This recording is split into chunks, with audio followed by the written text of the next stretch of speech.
All right, well, part of the Super Bowl is making the host city better than it was before you came, right, to that city, and making it better when you leave after the Super Bowl. And this year that includes a project supported by Fox Tech and Fox Sports. It's called Purple Heart Homes. Yeah, it's great. Volunteers and contractors using money and manpower to improve the lives of veterans. Brian Webb has more from Goodyear tonight on what they do, their mission, and the great work they've done. Purple Heart Homes bridges the gap between the usual services for veterans and more specific things they might need, like repairs and renovations to their homes. And that's exactly what happened to this house in Goodyear, one of 1,000 projects across the country. Carry colors. It starts with a ceremony fit for a soldier returning home from battle, because that's basically what it is. To tell you the truth, I was overwhelmed by it. Really sincerely overwhelmed. Stephen Huth is an Air Force veteran, but decades later, he and his house began battling Father Time. Stephen now uses a walker and wheelchair, and his house had seen better days and a long way from ADA accessible.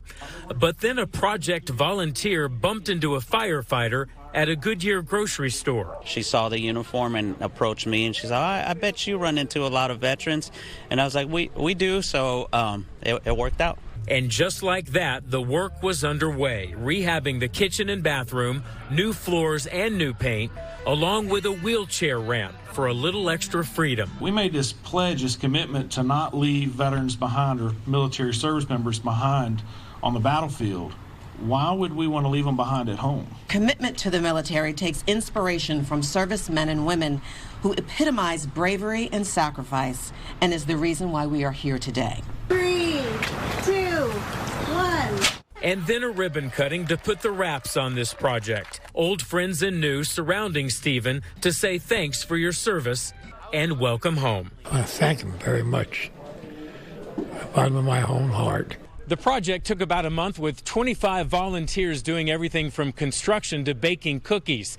The price tag right around $40,000, but for Stephen Huth, it didn't cost a dime. In Goodyear, I'm Brian Webb, Fox 10 News.